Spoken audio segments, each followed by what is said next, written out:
आप सभी के लिए आने वाले हनुमान प्राकट्य उत्सव की खूब खूब बधाइयाँ, शुभकामनाएं। जिनका नाम पवन पुत्र हनुमान, अंजनी पुत्र। महाराष्ट्र नासिक में अंजनेरी भी एक स्थान है जहाँ पर हनुमान जी का वास्तव्य हुआ करता था।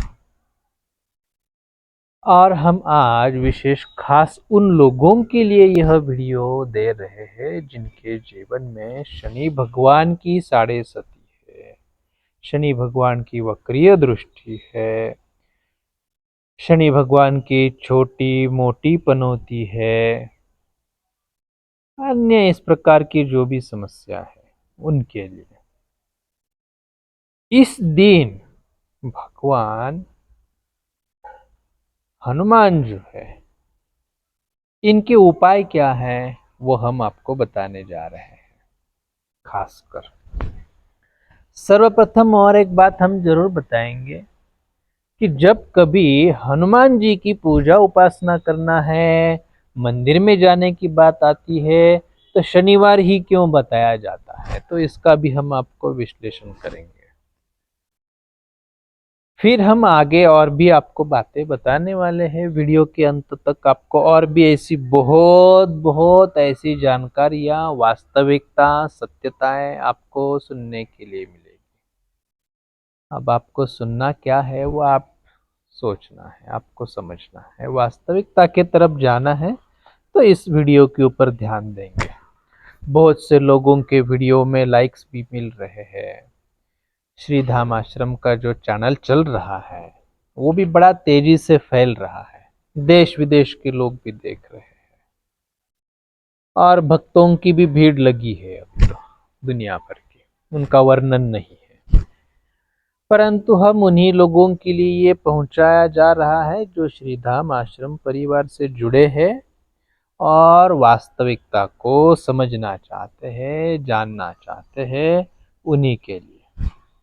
अब शनिवार ही क्यों चुनना है हनुमान जी के लिए? मंगलवार तो है ही, परंतु शनिवार भी महत्वपूर्ण स्थान क्यों, इसका हम रीजन आपको बताते हैं। भगवान श्री राम जी ने जब अवतार लिया, भगवान विष्णु का अवतार श्री राम जी का है, तो जब श्री राम जी इस धरा पर अवतरित हो गए उस समय भगवान रुद्र को रहा नहीं गया, उन्होंने भी 11वां अवतार जो है वो हनुमान जी का लिया और भगवान की सेवा में नित्य निरंतर रहते थे। खासकर जब भगवान वनवास चल दिए थे उस समय तो उनके साथ में उन्होंने अच्छा खासा निभाया है। इतना ही नहीं, जब सीता माता को रावण लेके गए, कहां पर लेके गए? श्रीलंका। जब लंका में रावण माँ सीता को लेके गए, वहां पर उनको एक स्थान दिया और माँ सीता वहां पर प्रभु श्री राम जी के भक्ति में नित्य निरंतर रत रहती थी। अब ऐसे समय में पता न चले कि कहां पर खो गई है माँ, तो माँ के खोज में हनुमान जी, श्री राम जी, जामवंत जी आदि आदि सब सेना पहुंची। कहाँ पहुंची? तो रामेश्वर पहुंच गई और फिर वहां तक पहुंच गई तो अब आगे तो समुद्र है, समुद्र पार किए जाना कैसे है, क्या कैसे है, तो वो अब सब समस्या ही समस्या हो गई। अब सेना को उस पार कैसे जाना, अब लंका की तरफ कैसे पहुंच पाएंगे?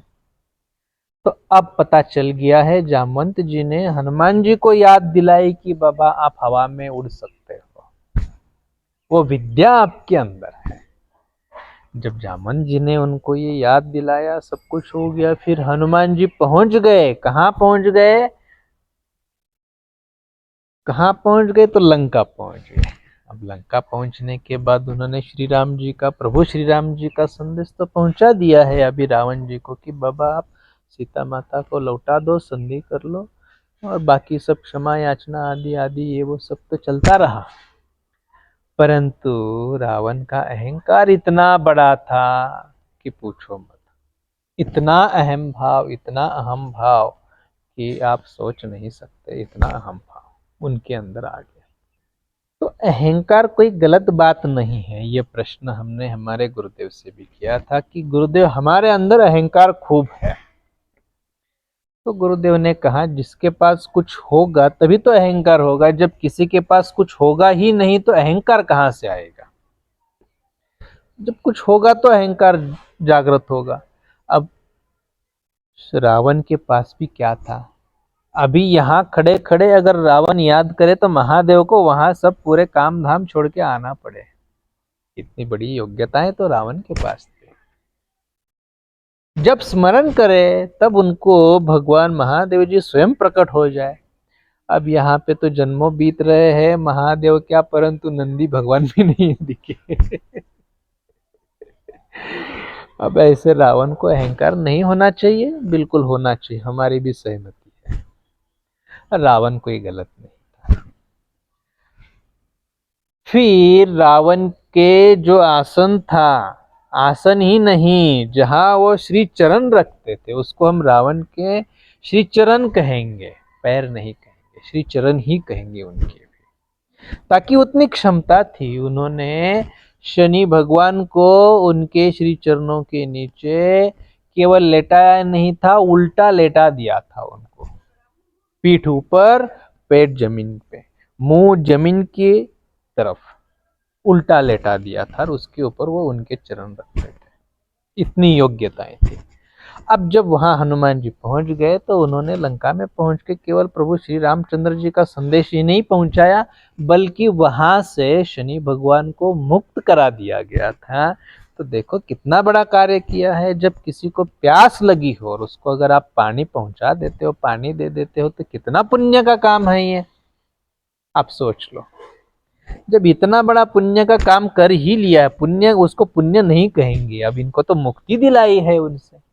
जब रावण से शनि भगवान को मुक्ति मिली है तो वो हनुमान जी कितने उनके लिए प्रेमी, स्नेही और क्या क्या शब्दों में वो वर्णन नहीं किया जा सकता है। इसीलिए शनि भगवान का जो शनिवार है, उस शनिवार के दिन जो कोई हनुमान जी के पास पहुंच जाता है तो केवल हनुमान जी ही प्रसन्न नहीं होंगे, उनके साथ साथ में शनि भगवान भी प्रसन्न होंगे, क्योंकि उन्हीं के कारण उनकी मुक्ति मिली थी।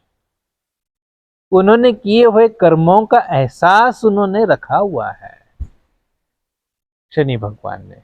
इसलिए जो भी भक्त, हम भक्त शब्द यूज कर रहे हैं, साधक शब्द यूज कर रहे हैं, जिनके जीवन में उपासना साधना करते हैं, उन्हीं के लिए हम यह बात बताने जा रहे हैं। दिखावे के लिए नहीं। जो लोग केवल वस्त्र परिधान करे, तिलक लगाए माथे पे, घूमे फिरे और हम भक्त है, हम साधक है, ऐसे बताने वाले तो बहुत है, परंतु उनके जीवन में कभी उन्होंने किसी भी प्रकार की उपासना साधना भक्ति ये मार्ग में नहीं रहे हैं, उनके लिए हम नहीं कह रहे हैं। उनके लिए ये हमारे जो उपाय है ये काम भी नहीं आएंगे। वो कितना भी एड़ी चोटी करके ये करके वहां तक पहुंचे, वो कोई काम नहीं आने वाला। ठीक है। तो अभी इस शनिवार के दिन जो व्यक्ति हनुमान जी तक पहुंच रहा है, क्या क्या करना है वो हम बताएंगे, अभी आपको वो भी बताएंगे।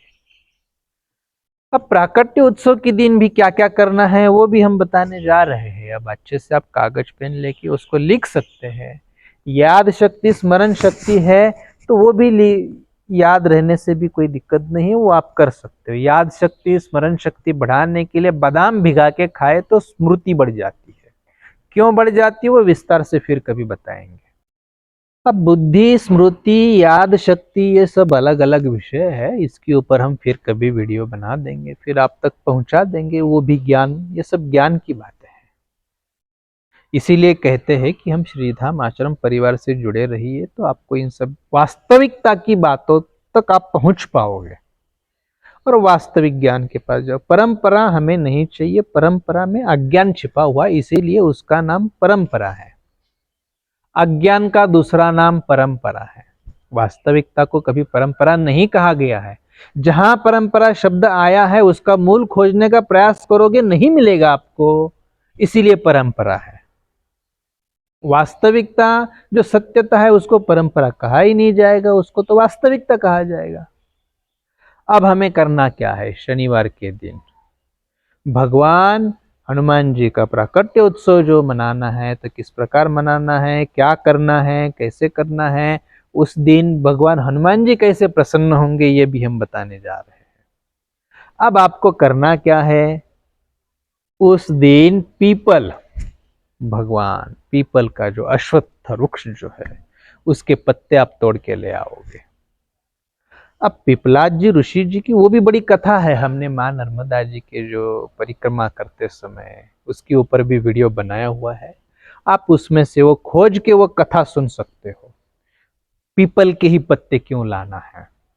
भगवान शनि देव ने वो वरदान दिया हुआ है, जो भी पीपल के पत्ते, पीपल के पौधे को पूजा अर्चना करेगा उसके लिए भी शनि भगवान कभी वक्रीय दृष्टि से, पनौती के दृष्टि से, साढ़े सती के दृष्टि से नहीं देखते, वो उस पर प्रसन्न रहते हैं। वो भी उसमें अंदर माँ नर्मदा जी के किनारे एक नानी मोटी पनौती का भी स्थान है, वो भी वीडियो में बहुत सारे वीडियो बने हुए हैं, बहुत लंबा चौड़ा बन जाता है, ये विषयांतर हो जाता है। तो अब हमें ये पीपल के पत्ते तोड़ के लाने, अच्छे अच्छे पत्ते तोड़ के, पर पीपल के पत्ते जो है वो कहीं का भी पीपल का वृक्ष हो वहां से उखाड़ के लेके आ गए, ये नहीं चलेगा। नहीं, ये गलती नहीं करना। ये गलती करोगे तो और नुकसान में जाओगे और परेशानी मोड़ लोगे। जिस स्थान मंदिर का है ऐसे ही स्थान से आप पीपल का जो पौधा होगा उसके पत्ते आप तोड़ तोड़ के लाएंगे, लाल चंदन लेंगे, केसर लेंगे, उसमें मिलाएंगे, घोल बनाएंगे, उस घोल से उस पीपल के पत्ते के ऊपर श्री राम, श्री केवल राम राम नहीं, श्री राम श्री राम श्री राम ऐसे लिखते हुए वो पत्तों की माला बनाएंगे।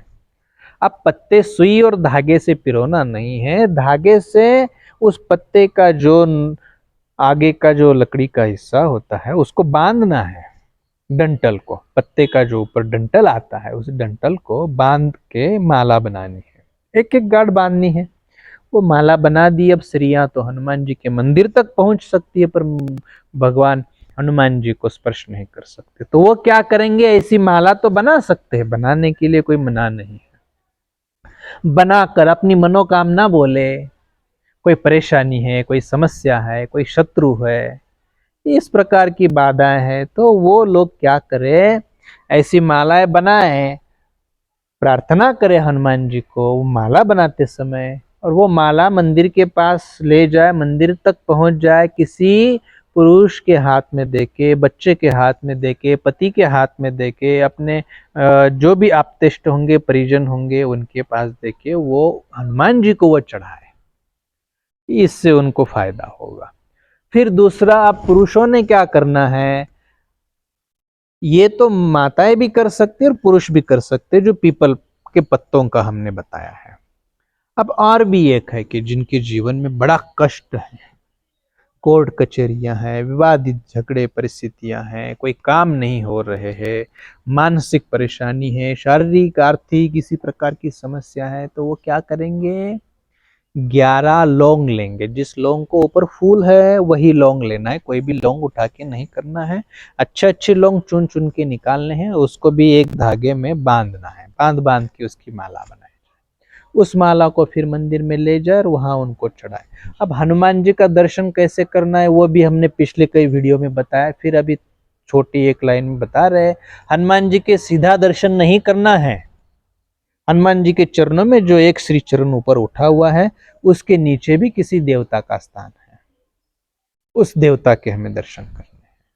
फिर उनके दर्शन के पश्चात ही हमें भगवान हनुमान जी के दर्शन करना है। फिर धूप करिए सर्वप्रथम, फिर दीप करिए, फिर पुष्प माला आदि चढ़ाए, फिर आरती वगैरह करना है, वो सब कर सकते हैं। अब और भी एक उपाय बताने जा रहे हैं। नारियल ले लो, उसके ऊपर स्वस्तिक बनाए, केसर से बनाए, केसर चंदन से बनाए, आदि आदि किसी से भी बना सकते हो, लाल चंदन वगैरह स्वस्तिक बनाए और जो भी समस्या है मनोकामना है वो बोलकर वहां हनुमान जी को चढ़ा कर आना है। ये भी आप कर सकते हैं। और भी हम थोड़ा और आगे चलते हैं। अब हनुमान जी को और भी प्रसन्नता पूर्वक क्या करना है, वहां बैठ के आप बजरंग बाण का पाठ कर सकते हैं। हर दिन जो लोग बजरंग बाण का पाठ करेंगे उनके जीवन में किसी प्रकार की शत्रुता, किसी प्रकार की समस्या है वो स्वतः ही दूर हो जाएगी, मतलब समस्या को समस्या हो जाए, ऐसी उस बजरंग बाण के अंदर की क्षमताएं हैं। परंतु ये बजरंग बाण हमेशा हर समय उपयोग में नहीं लाया जाता, उसका भी विधि विधान है, उसका विधि विधान भी समझना है। अब वीडियो बहुत बड़ा बड़ा होते जा रहा है, हर एक का विश्लेषण करना, विवरण करना असंभव है। तो धीरे धीरे जैसे जैसे हम बताते जाएंगे, फिर कभी समय की अनुकूलता से हम बताते रहेंगे आपको। आप बने रहिए, श्रीधाम आश्रम से जुड़े रहिए, तो आपको हम ऐसे इस प्रकार के उपाय हम देते रहेंगे। अभी सबसे महत्वपूर्ण बात हम बताने जा रहे हैं। हम जब भी कभी कोई महत्वपूर्ण बात बताना चाहते हैं तो शुरू में याद तो होती है, परंतु बीच में कुछ ना कुछ विषय आ जाते हैं।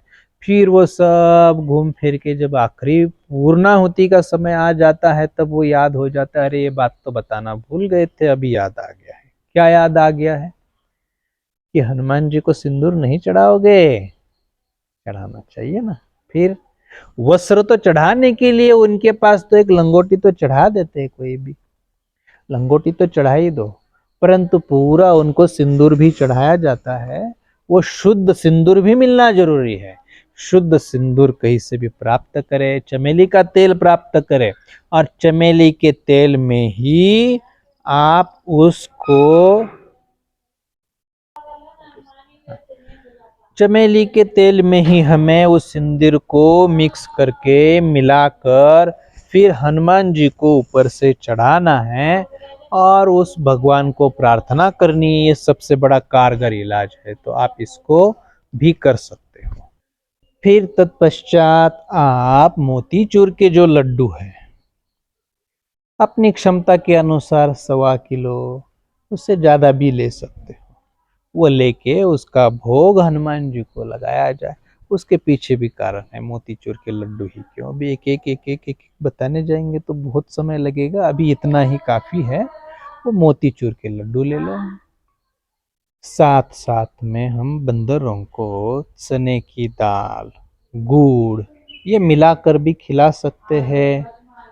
फिर चने की दाल भिगाकर, ऐसा ही नहीं, भिगाकर गुड़ मिक्स करके उन दोनों का मिश्रण भी हनुमान जी के श्री चरणों में मंदिर में ले जाके चढ़ा के आकर अपनी मनोकामना पूर्ति के लिए प्रार्थना भी कर सकते हो। अब इतना सब तो कर ही लिया है तो आखिरी में रह गया तांबुल रह गया है। तो तांबुल में क्या करना है कि मीठा पान जो है उसके अंदर भी कुछ 2-3 ही बनता है, वो हम फिर कभी बताएंगे। ये सबके लिए उजागर नहीं किया जाता। एक पान लो नागिन का, उसके अंदर जो खाने का पान होता है उसमें कुछ 3 या 4 ऐसी पदार्थ उसके अंदर पड़ते हैं। उसको बनाकर उस पान को फिर मीठा पान वो हनुमान जी को चढ़ाया जाए, उनको खिलाया जाए, वो वहां पर अर्पण करके आओ, तो उसमें भी आपके कई सारे काम बनना शुरू हो जाएंगे। उसका हमें हवन भी किया जाना चाहिए। 108 हनुमान चालीसा का पाठ करके हवन करते हुए, एक हनुमान चालीसा का पाठ हो गया, एक पान जो है उस हवन में आहुति दे दी, ऐसे 108 हनुमान चालीसा का पाठ करते हुए उसकी आहुतियां भी दी जाती है। इन सब का अलग अलग विधान है, अलग अलग कार्य सिद्धि के लिए अलग अलग प्रयोग है ये। तो ये जितना गुप्त रखा जाता है हमने यहाँ पे उजागर तो नहीं किया है और करेंगे भी नहीं। जिनको आवश्यकता है, जिनकी आवश्यकता के अनुसार हम उनको वो साधना उपासना ये सब कुछ दे देते हैं, तो वो उनके जीवन में वो करते हैं। तो ये इसका विधान भी है, वो उस प्रकार से वो कर भी सकते हैं, कोई दिक्कत नहीं है। और फिर आखिरी में हम लोग अभी इसकी पूर्णाहुति जो है, श्री राम राम रामेति रमे रामे मनोरमे सहस्रनाम तत्तुल्यम राम नाम वरान्य, श्री राम राम रामेति रमे रामे मनोरमे सहस्रनाम तत्तुल्यं राम नाम वरानने। श्री राम राम रामेति रमे रामे मनोरमे सहस्रनाम तत्तुल्यं राम नाम वरानने। श्री राम नाम वरानन ओम नमः इति। ऐसे 3 बार करते हुए अगर हम भगवान हनुमान जी के समक्ष बैठकर बोलते हैं तो हनुमान जी प्रसन्न होते हैं। हनुमान जी को श्री राम नाम जप ही बहुत आनंद आता है, हनुमान चालीसा के अंदर लिखा हुआ है। अब हनुमान चालीसा एक एक लाइन अगर पढ़ लेते हैं तो हमें वो समझ में आ जाती है। आप सभी को फिर से एक बार बहुत बहुत शुभकामनाएं देते हुए इस वीडियो को हम पूर्ण विराम देते हैं।